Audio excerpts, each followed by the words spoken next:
ఒక వ్యక్తిని సముద్రం అంత కష్టం వచ్చిందంట. ఎంత కష్టం? సముద్రం అంత కష్టం. మనం చిన్న చిన్న కష్టాలే తట్టుకోవడం చాలా ఇబ్బంది. చాలా కష్టం అనుకుంటాం. కానీ ఇక్కడ మనం చూస్తుంటే ఒక వ్యక్తికి సముద్రం అంత కష్టం వచ్చింది. అక్కడ ఏం చెప్తున్నాడంటే, నీకు సముద్రం అంత కష్టం వచ్చింది.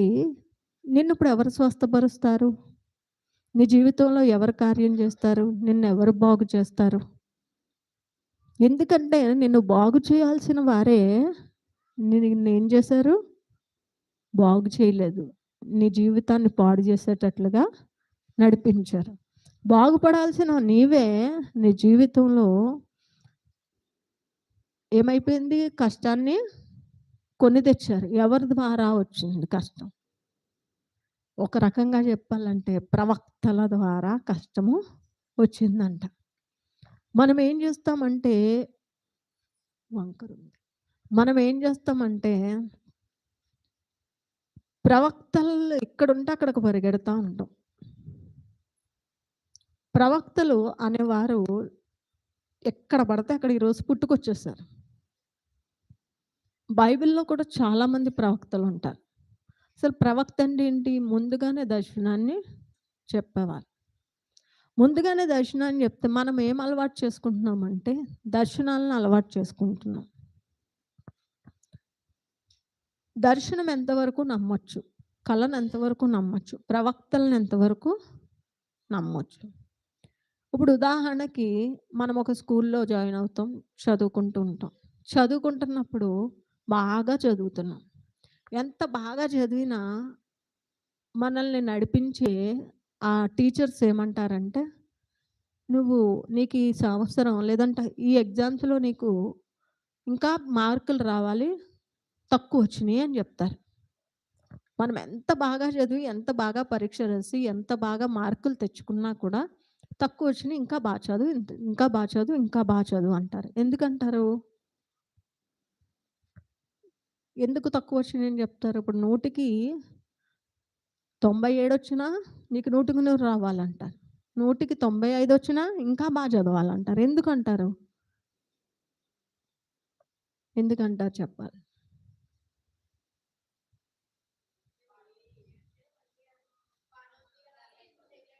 ఇప్పుడు నీకు బాగా వచ్చినాయి, నువ్వు బాగా చదువుతున్నావు. నేను బాగా చదువుతున్నాను కాబట్టి నేను పుస్తకం తీయక్కర్లే. అదే నువ్వు సరిగ్గా పరీక్ష రాయలేదు, అందుకే నీకు ఈ మార్కులు తగ్గినాయి అన్నారనుకోండి. ఇంకా బాగా చదువుతాం. అంతే కదా! ఇప్పుడు ఆ టీచర్‌కి మనకు మార్కులు రావడం వల్ల టీచర్‌కి ఉపయోగం ఉండదు. మన భవిష్యత్తు బావుంటుంది. మనకి మార్కులు రావడం వల్ల అతనికేమి మనమేం స్వీట్లు, పళ్ళు పట్టుకెళ్ళి ఇవ్వం. కానీ మనకేమర్థమవుతది? పిల్లలకేమర్థమవుతది టీచర్‌ని చూస్తే ఎంత బాగా చదివినా వీళ్ళు మార్కులేయరు. ఎంత బాగా రాసినా నేను ఫెయిల్ అవుతాను. లేదా ఎంత బాగా రాసినా సరే నాకెక్కువ మార్కులు వెయ్యట్లేదు. వాళ్ళకిష్టం లేక కాదు. నీలో ఉన్న సామర్థ్యాన్ని బయటికి తీసుకురావాలని. ఇప్పుడు సేవకులుగా ప్రవక్తలకి దేవుడిచ్చింది ఏంటి అంటే, వరం ఏంటి అంటే హెచ్చరిక. ప్రవక్తలు ఏం చేయాలి? హెచ్చరిక చేయాలి. కానీ ఈరోజు ప్రవక్తలు దేనికి ఇదవుతున్నారంటే, ఒక మాట చెప్పొచ్చు, హెచ్చరికలు లేవు. హెచ్చరికలు లేకపోవడం వల్ల చాలామంది జీవితాలు పాడవుతూ ఉన్నాయి. దేవుని బిడ్డల జీవితాలు పాడవడానికి కారణం ఏంటంటే హెచ్చరికలు లేకపోవడం. మనలో ఉన్న లోపాలను నేరుగా చెప్పే ధైర్యం ఎవరికీ ఉండట్లేదు. ఎందుకు ధైర్యం ఎవరికీ ఉండట్లేదంటే, చెప్తే వీళ్ళు ఏమనుకుంటారో, నాలో ఉన్న లోపం చెప్తే వీళ్ళు ఎలాగో అనే ఆలోచనలో సేవకులు ఉంటున్నారు. లేదంటే మనమే ఉంటున్నాం. మన ఇంట్లో వాళ్ళ లోపాలు మనం చెప్తామా? మన తోటి సహోదరుల లోపాలు మనం చెప్తామా? చెప్పం. ఎందుకు చెప్పం? భయం. ఏమవుతుందో? గొడవ అవుతుందేమో, మనల్ని తిట్టుకుంటారేమో. కానీ ఒకటి చెప్తున్నాను, ఇవాళ వాళ్ళు తిట్టుకున్నా పర్లేదు. మనము అవతల వాళ్ళకి నీలో ఈ లోపం ఉంది అని చెప్పగలిగితే, ఒకరోజు ఆళ్ళ భవిష్యత్తును మనము బాగు చేసిన వాళ్ళం అవుతాం. అదే గనక ఆ లోపాలను మనం చెప్పలేదనుకోండి, వాళ్ళ భవిష్యత్తును మనము పాడు చేసిన వారం అవుతాం. పాస్టర్ గారికి ఒక అలవాటు ఉంది. తప్పుని వెంటనే చెప్పేస్తారు. పెద్ద సమయం ఏం తీసుకోరు. నిలబెట్టి మరీ చెప్పేస్తారు. వాళ్ళు ఎటువంటి వాళ్ళైనా సరే తర్వాత విషయం. కానీ నువ్వు ఈ తప్పు చేస్తున్నావు. అది పిల్లలైనా, నేనైనా, ఇంట్లో అత్తమ్మగారైనా ఎవరైనా సరే, నువ్వు ఇది చేస్తున్నావు. నువ్వు ఇలా ఉండొద్దు. నువ్వు ఇలా ఉండు. నువ్వు ఈ మాట మాట్లాడు. ఇక్కడ ఈ మాట మాట్లాడకూడదు. ఇలాగ మాట్లాడాలి. వెంటనే చెప్తారు. అది చెప్పినప్పుడు కొంచెం బాధ అనిపిస్తుంది. కానీ తర్వాత అది ఏమవుతుంది? మమ్మల్ని సరి చేస్తుంది. అది చెప్పినప్పుడు నేనెందుకు వినాలి? నేను ఇలాగే చెప్తారులే. నేనెందుకు సరి చేసుకోవాలనుకున్నాం అనుకోండి. ఏమవుతుంది? అది మనకు మంచి చేస్తుందా? చెడు చేస్తుందా? చెడు చేస్తుంది. ఎప్పుడూ కూడా మనలో ఉన్న లోటుపాట్లను ఎవరైనా చెప్తుంటే ఖచ్చితంగా దాన్ని మనం పట్టించుకోవాలి. పూర్తిగా మనము దాన్ని సరి చేసుకోలేకపోయినా కొంతవరకు సరి చేసుకునే ప్రయత్నం మనము చెయ్యొచ్చు. ఒకవేళ లేదు నేనే నీతిమంతుణ్ణి అని మనం అనుకుంటే గనక ఏమవుతుందంటే వాళ్ళ మీదకి దేవుని వాక్యం చెప్తుంది, నాశనం వస్తుందంట. నేనే కరెక్ట్‌గా వెళ్తున్నాను. నేను సరిగ్గానే వెళ్తున్నాను. అన్నీ బాగానే చేస్తున్నా. నాకు అన్నీ తెలుసు. నాకు ఇంకొకళ్ళు చెప్పేదేంటి? నేను వినేదేంటి? ఇవాళ చెప్పేవాళ్ళు ఎక్కువ ఉన్నారా? వినేవాళ్ళు ఎక్కువ ఉన్నారా? ఒక వంట చేయాలన్నా దీన్ని ఇలా చేయాలి, ఎలా చేయాలి, ఎలా చేయాలని 100 మంది చెప్తారు. అసలు నువ్వు చేసి చూపించని వదిలేసామనుకోండి ఏముండదు అక్కడ. ఏమన్నా ఉంటదా? ఏముండదు.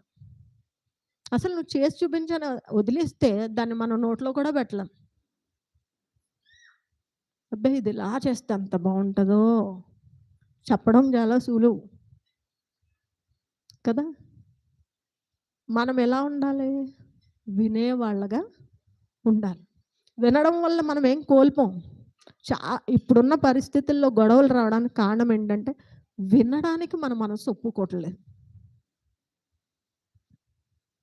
వినడానికి మన మనసు ఎట్టి పరిస్థితుల్లో ఒప్పుకోవట్లేదు.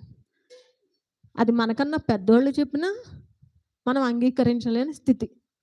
వీళ్ళు చెప్పేదేంటి, నేను వినేదేంటి. లేదంటే నాకు తెలుసు కదా, తెలిసిన ఇలాగే చెప్తారు. బైబిల్ చెప్తుంది వినేవాళ్ళు చాలా తక్కువ, వినేవారిగా ఉండుట చాలా చెవిగలవాడు వినును గాక. అంటే చెవులకి వినికిడి వెళ్తుంది, కానీ తీసుకోవడం గురించి బైబిల్ చెప్తుంది. మనం ఏం చేయాలంటే తీసుకోవాలి. ఎప్పుడు చెప్పే స్థితిలోనే కాదు. నేను చూస్తూ ఉంటాను కొంతమందికి ఇలా చేయండి, ఇలా చేయండి, ఇలా చేయండి అని చెప్తే వాళ్ళు చెప్తారు. ఇంకేళ్ళకి చెప్పొద్దు. మన పని మనం చేసుకుంటే ఉత్తమం, సంతోషం. ఇప్పుడు నాకు నష్టం లేదు. ఎవరు నష్టపోతారు వినకపోతే? అంతే కదా. పిల్లలు తల్లిదండ్రుల మాట వినకపోతే నష్టం వాళ్ళకే. తల్లిదండ్రులకి ఏం నష్టం ఉండదు. అదే ఒక కుటుంబంలో స్త్రీ యజమానుడి మాట వినకపోతే నష్టం ఆ కుటుంబానికే. యజమానుడికి ఏముండదు. అంతే కదా. కొంతమంది అంటారు నువ్వు గట్టిగా మాట్లాడుకో అంట.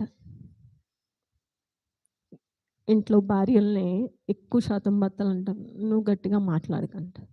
వీళ్ళు ఏమంటారంటే ఇంకా గట్టిగా మాట్లాడతారు. ఇప్పుడు చెప్పండి, అది మంచా చెడా? ఎందుకు చెడు? దేనికి చెడు? చెడని బాగా చెప్తున్నారు. మరి మనం పాటిస్తున్నామా? మరి మనం గొడవ పడకుండా ఉంటున్నామా? దెబ్బలాడకుండా ఉంటున్నామా? ఉంటున్నామా? లేదా? ఖచ్చితంగా ఇది చాలా కష్టమైన పని. కానీ చేస్తే దాని నుంచి వచ్చే ప్రతిఫలం బాగుంటుంది.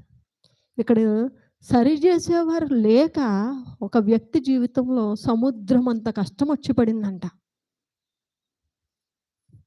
దేవుళ్ళో నడిపించే సరైన సహవాసం లేకపోవడం వల్ల, సరైన సేవకుడు లేకపోవడం వల్ల, లేదంటే మందిరంలో వచ్చే ఆ మాటలు ఆ సంఘం సరిగ్గా తీసుకోకపోవడం వల్ల ఆ వ్యక్తి జీవితంలో ఏమైందంట, సముద్రం అంత కష్టం వచ్చింది.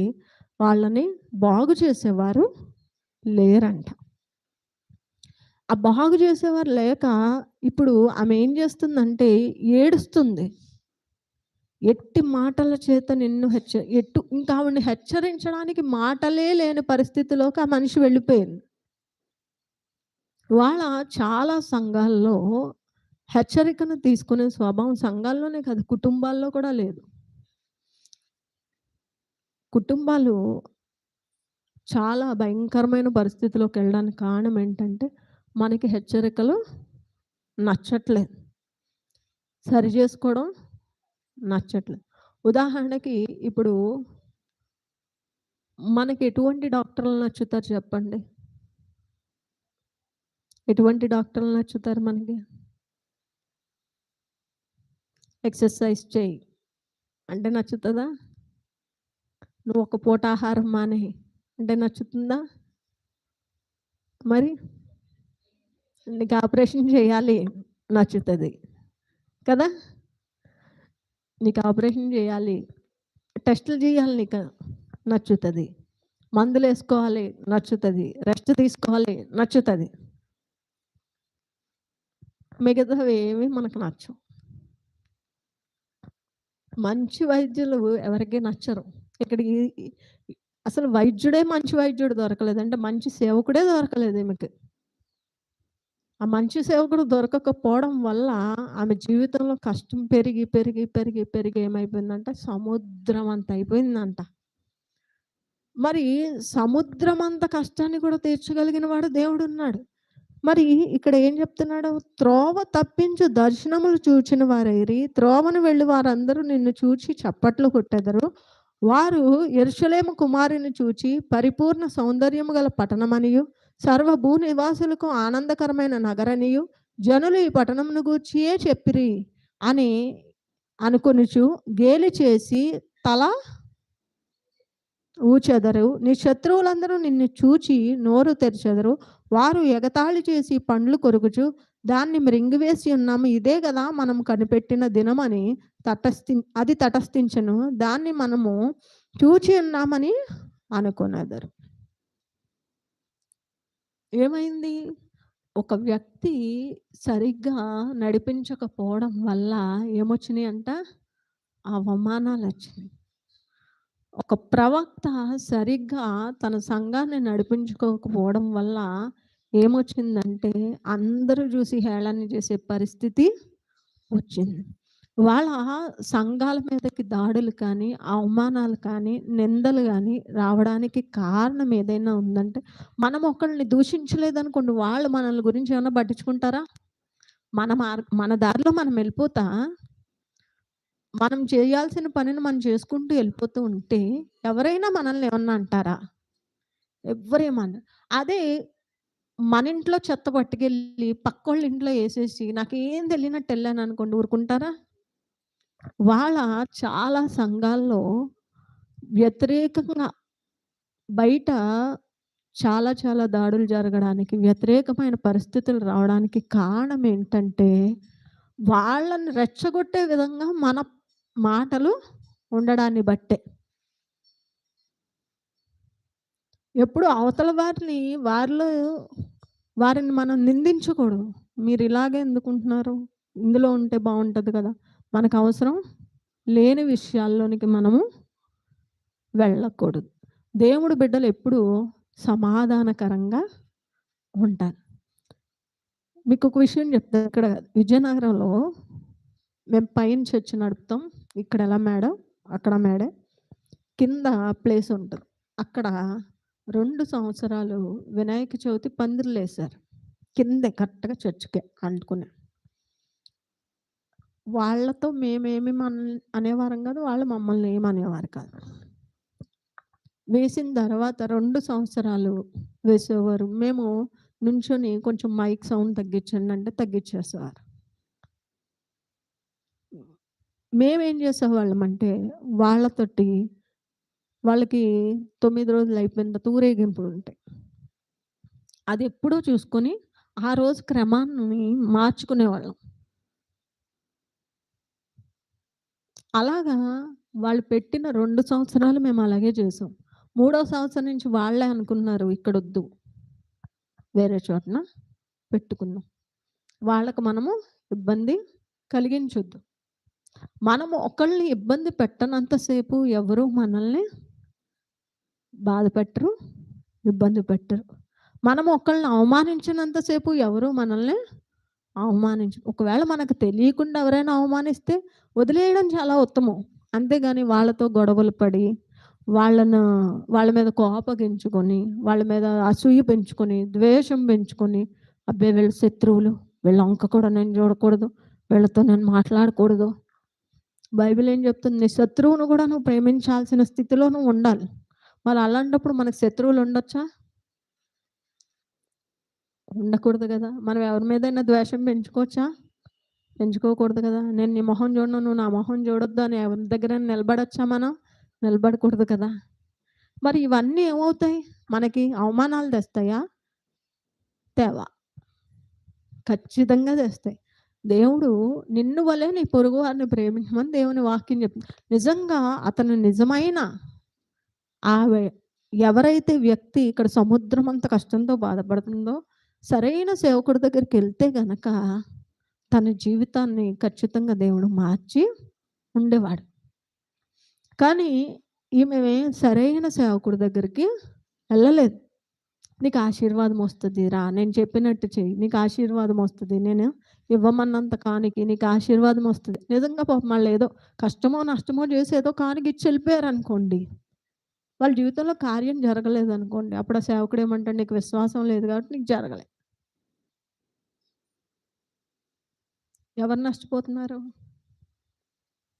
ఎవరు నష్టపోతున్నారు? సేవకుడు నష్టపోలేదు. కానీ దేవుని మీద నమ్మకంతో ఎళ్ళిన ఆమె నష్టపోయింది.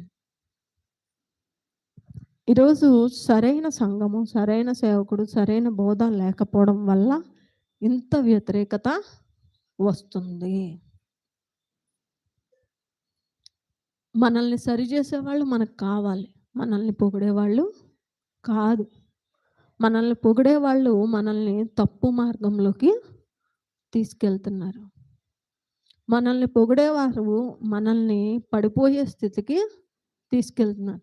మనల్ని సరిచేసేవారు మన జీవితాల్ని, మనలో ఉన్న లోపాలని చూపించేవారు మన జీవితాల్ని ఉన్నతంగా నిలబెట్టగలరు.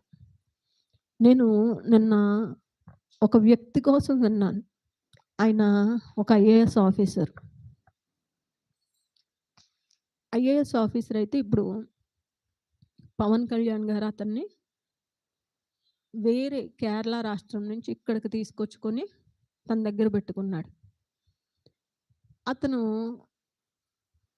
ఒక ఐటీ జాబ్ చేసేవాడంట. మంచి ఇంజినీరింగ్ జాబ్ చేసుకుని చదువుకొని ఇంజినీర్ చదివాడు. ఇంజినీరింగ్ చదివిన తర్వాత ఆ హాస్టల్‌లో ఉన్న స్నేహితుడు ఐఏఎస్ అవుదాం అన్న ఆలోచన ఇతనికి నచ్చి ఇతను కూడా ఐఏఎస్ పరీక్షలు రాసాడంట. 3 సార్లు పరీక్షలు రాసాడు. 3 సార్లు ఫెయిల్ అయిపోయాడు. ఇంక మనకి ఇది సరిపోదు. ఫ్రెండ్స్‌ని అడిగాడంట ఇతనెళ్ళి. నేను 3 సార్లు ఐఏఎస్ పరీక్షలు రాసాను. నాలో ఉన్న తప్పులేంటి? నాలో ఉన్న లోపాలేంటి? చెప్పండి అని. వాళ్ళన్నారంట, లేదు నువ్వు చదువుతావు, మంచోడివి. ఏదైనా నీకు సక్సెస్ వస్తది. ఇయన్నీ చెప్తే ఇంక మనకి ఈ ఐఏఎస్ అది సెట్ అవ్వదు అని చెప్పేసి మళ్ళా ఎళ్లి ఇంజినీరింగ్ జాబ్ చూసుకొని చక్కగా జాయిన్ అయిపోయాడంట. జాయిన్ అయిపోయిన తర్వాత అక్కడ ముగ్గురు ఇతనంటే పడని వ్యక్తులు ఉన్నారంట. ఆ ముగ్గురు హేళన చేయడం మొదలుపెట్టారు. 3 సార్లు పరీక్ష రాసాడు గానీ ఐఏఎస్ రాలేదు, ఏమీ రాలేదు. పెద్ద గొప్పగా చదివేస్తానంటారు అది. ఇతను అనుకున్నాడంట, ఆ ముగ్గురిని అడిగాడంట, అసలు నాలో ఉన్న లోపాలేంటి అని. అప్పుడు ఒకతను అన్నాడంట, నీ హ్యాండ్ రైటింగ్ బాగోదు. నీ చేతి రాత బాగోదు. చేతి రాత బాగోపోతే ఐఏఎస్‌లో మార్క్స్ పడవు. ఇంకొకతను అన్నాడంట, నువ్వు బాగానే చదువుతావు. కానీ ఇంజినీరింగ్‌లో పాయింట్ వైస్ రాయాలి. ఐఏఎస్‌కి కథ రూపంలో రాయాలి. ఇంకొకతను అన్నాడంట, నువ్వు చదువుతావు, చేస్తావు. కానీ ఇంటర్వ్యూలో ముక్కుసూటిగా వెళ్ళిపోతావు. నువ్వేది కరెక్ట్ అనుకుంటే అది చేసేస్తావు. కానీ ఐఏఎస్‌లో అలా కాదు. ఒక ప్రశ్నకి అనేక కోణాల్లో ఆలోచించి జవాబు చెప్పాలి. నువ్వు పుస్తకంలో ఏదుంటే అది చెప్తావు అని చెప్పాడంట. ఓహో! ఇప్పుడు ఏమైంది? అతని లోపాలు అతనికి తెలిసినాయి. ఇప్పుడు ఏం చేయాలి? ఫస్ట్ స్టెప్ అతని హ్యాండ్ రైటింగ్‌ని మార్చుకోవాలి. చేతి రాతను మార్చుకోవాలి. ఓ టీచర్ దగ్గరికి వెళ్ళాడంట. టీచర్ దగ్గరికెళ్తే ఆ టీచర్ హ్యాండ్ రైటింగ్ నేర్చుకోవాలని అంటే, రేపు మీ పిల్లల్ని తీసుకొని రండి అన్నారు. పిల్లలకి కాదండి నాకే అన్నా. ఆహా! మీకేనా అని చెప్పేసేసి ఆవిడ చెప్పిందంట. టైంకి రావాలి. ఏ రోజైతే మీరు టైంకి రారో ఆ రోజు నుంచి మీరు మానేయొచ్చు అని ఆవిడ చెప్పిందంట. అతను టైంకెళ్ళి హ్యాండ్ రైటింగ్‌ని సరి చేసుకున్నాడు. ఇంకో టీచర్‌ని పట్టుకున్నాడంట. ఐఏఎస్. ఐఏఎస్ ఆఫీసర్‌ని పట్టుకున్నాడంట. పట్టుకొని ప్రశ్నలకి జవాబులు ఎలా రాయాలి అని అడిగాడు. ఆవిడ చెప్పిందంట, తెల్లవారుజామున ఒక సంవత్సరం పాటు తెల్లవారుజామున 4 గంటలకి అటు కానీ, ఇటు కానీ అవ్వకుండా నువ్వు రావాలి. దానికి ముందు ఆవిడ ఒక పరీక్ష పెట్టిందంట. ఒక టైం చెప్పేదంట, టైంకి రమ్మనేదంట. ఇతను వెళ్ళేవాడంట, ఆవిడ మళ్ళా పంపేసేదంట. మళ్ళా మరుసటి రోజు అలా వారం రోజులు తిరిగాడంట. చెప్పిన టైం చెప్పిన. నువ్వు టైంని బాగానే ఫాలో అవుతున్నావు కాబట్టి పొద్దున్నే 4కి వచ్చి నువ్వు రోజు పరీక్ష పెడతాను. రోజు రాయాలి. రోజు రాసి నువ్వు ఒకటే టైం. ఆ టైం దాటిందంటే నువ్వు ఇంక రావద్దు. నువ్వు ఏ రోజైనా పరీక్ష మానేస్తే నువ్వు రావద్దు అని చెప్పిందాను. చెప్తే అదే చేశాడంట. డైలీ వెళ్ళి 360 రోజులు పరీక్షలు రాశాడంట. ఇంకేంటి ముక్కుసూటి ప్రశ్నలకి జవాబు. ఒకళ్ళని అడిగాడంట, నేను ఇలాగా ఐఏఎస్‌కి ప్రిపేర్ అవుతున్నాను. నాకు ప్రశ్నలకు జవాబులు ఎలా చెప్పాలో రావట్లేదు. అప్పుడు ఆ ప్రశ్నలకి జవాబులు ఎలా చెప్పాలో అతను ట్రైనింగ్ ఇచ్చాడంట. అతను ముందు 3 సార్లు ఏమయ్యాడు? ఫెయిల్ అయిపోయాడు.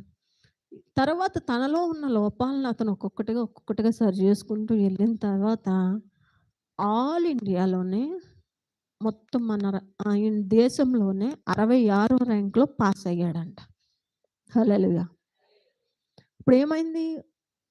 3 సార్లు పరీక్షలో నష్టపోయాడు, ఫెయిల్ అయ్యాడు. అందరి ముందు ఒక పనికిరాని విద్యార్థిగా నిలబడ్డాడు. ఇంజినీర్ చేసినా, ఏది చేసినా. కానీ తనలో ఉన్న లోపాలను తెలుసుకొని ఒక్కొక్కటిగా సరి చేసుకుంటే ఏమైంది? దేశంలోనే 66వ ర్యాంక్ సాధించిన విద్యార్థిగా నిలబడ్డాడు. అతను కేరళ రాష్ట్రంలో ఫస్ట్ పోస్టింగ్‌లో అతను హాలిడే కోసం సంతకం చేస్తాడట. పిల్లలకి విపత్తులు వచ్చినప్పుడు సెలవులు ఇస్తారు. ఆ సెలవు నిమిత్తమే ఫస్ట్ సంతకం చేస్తాడని చెప్పేసి ఆ రాష్ట్రంలో ఉన్న పిల్లలు అతన్ని మావయ్య, మావయ్య అని పిలిచేవారంట. కలెక్టర్ మావయ్య అని. అలాగా ఒక ఆమె ఒకరోజు వెళ్తే, మిమ్మల్ని అందరూ మావయ్య, మావయ్య అంటున్నారు కదా! కరోనా టైంలో మా అమ్మగారు, నాన్నగారు చనిపోయారు. నాకు నర్సింగ్ చేయాలని ఉంది. ఎవరైనా ఒక స్పాన్సర్ అంటే చదువుకుంటామంటే ఎవరైనా ధనవంతులైన వారిని వెతికి వాళ్ళు చదివిస్తారు కొంతమందిని. ధనవంతులైన వారు చదివిస్తారు. అలాంటి వాళ్ళని నాకు ఒక్కరిని చూపించండి నా చదువుకి అంటే, అతను ఓహో అని చెప్పేసి అల్లు అర్జున్‌తో మాట్లాడి ఆమె చదువుకయ్యే ఖర్చంతా అతను భరించేటట్టు చేశాడంట.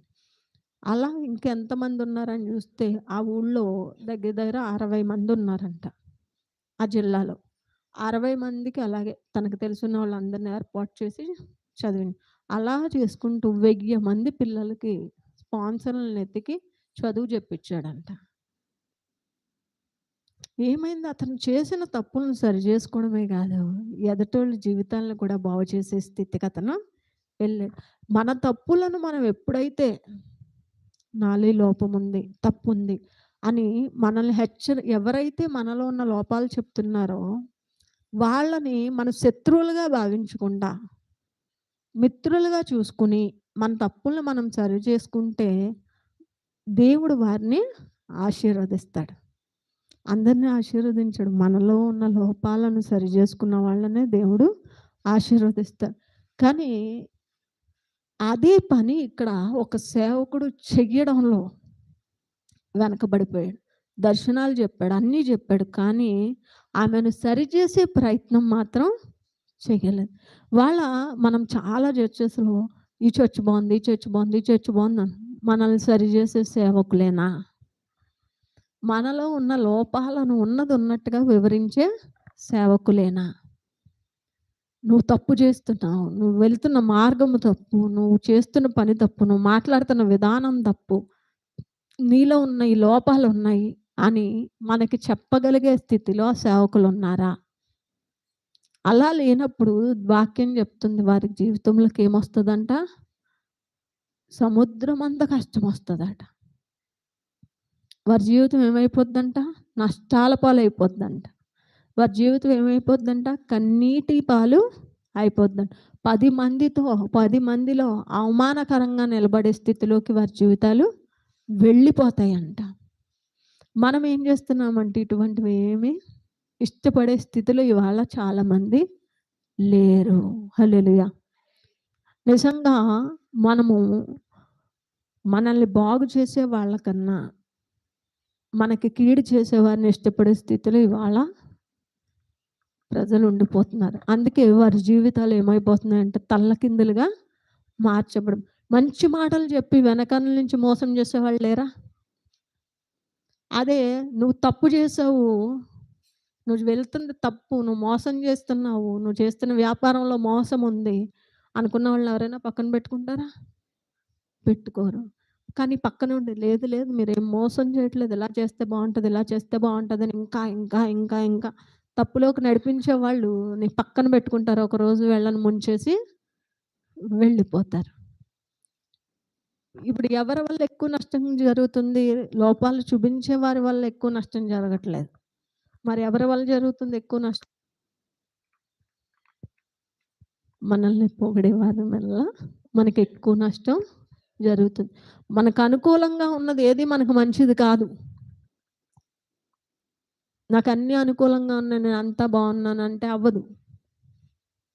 మనకి ఏది కష్టమో అదే ఆశీర్వాదం. బైబిల్ చెప్తుంది అదే. మనకి ఏది ఇష్టం ఉండదో అదే దీవెన. మనం ఏం చేయలేమో అది చేసినప్పుడే మనము దేవునికి ఇష్టంగా ఉంటాం. అంతేగాని నాకు అనుకూలంగా ఉంది, నేను ఇలాగే ఉండగలను అంటే ఎదగరు. మీరు చూడండి, ఇప్పుడు చాలామంది చేసే పొరపాట్లు ఏంటంటే జీవితంలో ఎదగకపోవడానికి, ఒక ఉన్నతమైన స్థితిలోకి వెళ్ళలేకపోవడానికి కారణం ఏంటంటే ఉన్న స్థితిలో ఉండిపోవాలి. అలా అనుకున్న వాళ్ళు ఎప్పటికీ కూడా ఎదగరు. ఉన్న స్థితి కన్నా కష్టపడాలి. ఉన్న స్థితి కన్నా ఎదగాలంటే ఏం చేయాలి? కష్టపడాలి. ఇప్పుడు ఇతను కష్టపడలేదా? 365 రోజులు తెల్లవారుజామున 4కి వెళ్ళి పరీక్ష రాయడం అంటే ఎంత కష్టం? మనకి కష్టం ఉండకూడదు, ఆయాసం ఉండకూడదు, ఏం ఉండకూడదు. ఎక్కువ కష్టపడలేని స్థితి దేవుడికి ఇష్టం ఉండదు. సోమరితనం దేవునికి ఇష్టం ఉండదు. ఎక్కువ నిద్రపోయే స్థితి దేవునికి ఇష్టం ఉండదు. మరి అంటే మీ దేవుడు నిద్రపోద్దంటున్నాడా, తినొద్దంటున్నాడా అనుకుంటాం. కాదు. ఉపవాసం ఉంటే శరీరానికి మంచిది. సరిపడా నిద్రపోతే ఆరోగ్యం. మన పొట్టకి సరిపడిన దానికన్నా ఒక ముద్ద తక్కువ తింటే మన శరీరంలో ఉన్న అవయవాలన్నీ బాగా పనిచేస్తాయి. మనం ఏం వింటాం? కడుపు నిండా తినాలి, కంటి నిండా పడుకోవాలి. అంతే కదా? ఇదంతా మనకి హాని చేస్తుంది. అంటే ఏంటి? మనం అలవాటు చేసుకున్న విధానం అంతా తప్పు. బైబిల్ చెప్తుంది నువ్వు అధికంగా తింటే ఏం చేయాలంటే మన గొంతుకి ఏం అడ్డు పెట్టాలి? కత్తి అడ్డు పెట్టాలంట. నచ్చుతుందా ఆ వాక్యం? అబ్బా! బిర్యానీ చూస్తే ఎక్కువ తినాలనిపిస్తుంది. అందులో ఇంకా టేస్ట్లు ఉంటే ఇంకా ఎక్కువ తినాలనిపిస్తుంది. అబ్బా! తిన్న తర్వాత ఏమొస్తుంది? ఆ తర్వాత ఏమొస్తుంది? గ్యాస్ వస్తుంది. ఆ తర్వాత ఏమొస్తుంది? ఒక 2 రోజులు భారం వస్తుంది. అంతే కదా? అదే ముందే కంట్రోల్ చేస్తే ఇవన్నీ ఉండవు. చూసారా? బైబిల్ చెప్పిన దానికి మనం విరుద్ధంగా వెళ్ళడం వల్ల అనారోగ్యాలు వస్తున్నాయి. బైబిల్ చెప్పిన దానికి మనం వ్యతిరేకంగా ఉండడం వల్ల మన జీవితంలో కష్టాలు వస్తున్నాయి. పరిశుద్ధ గ్రంథం చెప్పినట్లుగా జీవించగలిగితే అవమానాలు, కష్టాలు, నిందలు ఇవన్నిటికి మనము దూరంగా ఉండొచ్చు. ప్రార్థన చేద్దాం. ఇవాళ బల్లారాధన ఉంది కదా, ప్రార్థన చేద్దాం. మహోన్నతుడా, సర్వశక్తిమంతుడా, సర్వాధికారి అయిన గొప్ప దేవ, మమ్మల్ని హెచ్చరించే నాయనా తండ్రి వారి విషయంలో మేము ఎలాగ ఉండాలో నీ వాక్యం ద్వారా నువ్వు సెలవిచ్చావు. అలాగా మేము జీవించడానికి, ఉండడానికి, నడవడానికి మీ సహాయము దయచేయండి. అలాగ ప్రభువా తండ్రి నాయనా మమ్మల్ని మేము సరి చేసుకుంటూ ప్రభువా ఉన్నతమైన స్థితిలో నిలబడే వారంగా ఉండడానికి కృప చూపించమని అడుగుతూ ఉన్నాను ప్రభా. సరిచేసే సేవకులు, సరిచేసే ప్రవక్తలు లేకపోవడం వల్ల ప్రభా హెచ్చరికను తీసుకునే స్థితిలో సంఘంలో ఉన్నవారు లేకపోవడం వల్ల సముద్రం అంత కష్టము తన జీవితంలోకి వచ్చింది. విడిపించే వారు లేక తండ్రి అవమానాల్లో, నిందల్లో, హేళనకరమైన పరిస్థితుల్లో అనేక మంది మధ్య ప్రభువా తండ్రి నిందించబడవలసిన స్థితిలో ఉండిపోయిందయ్యా. తండ్రి ఈ సంఘంలో బిడ్డలు కానీ, వచ్చిన వారు కానీ ఎవరు అలా ఉండొద్దు నాయన. ప్రభువా హెచ్చరికలను తీసుకుంటూ, సరి చేసుకుంటూ ముందుకు సాగి మీ నామాన్ని మహిమపరిచే స్థితిలో అందరం ఉండడానికి కృప చూపించమని యేసునామం అడుగుచున్నాము తండ్రి. ఆమెన్.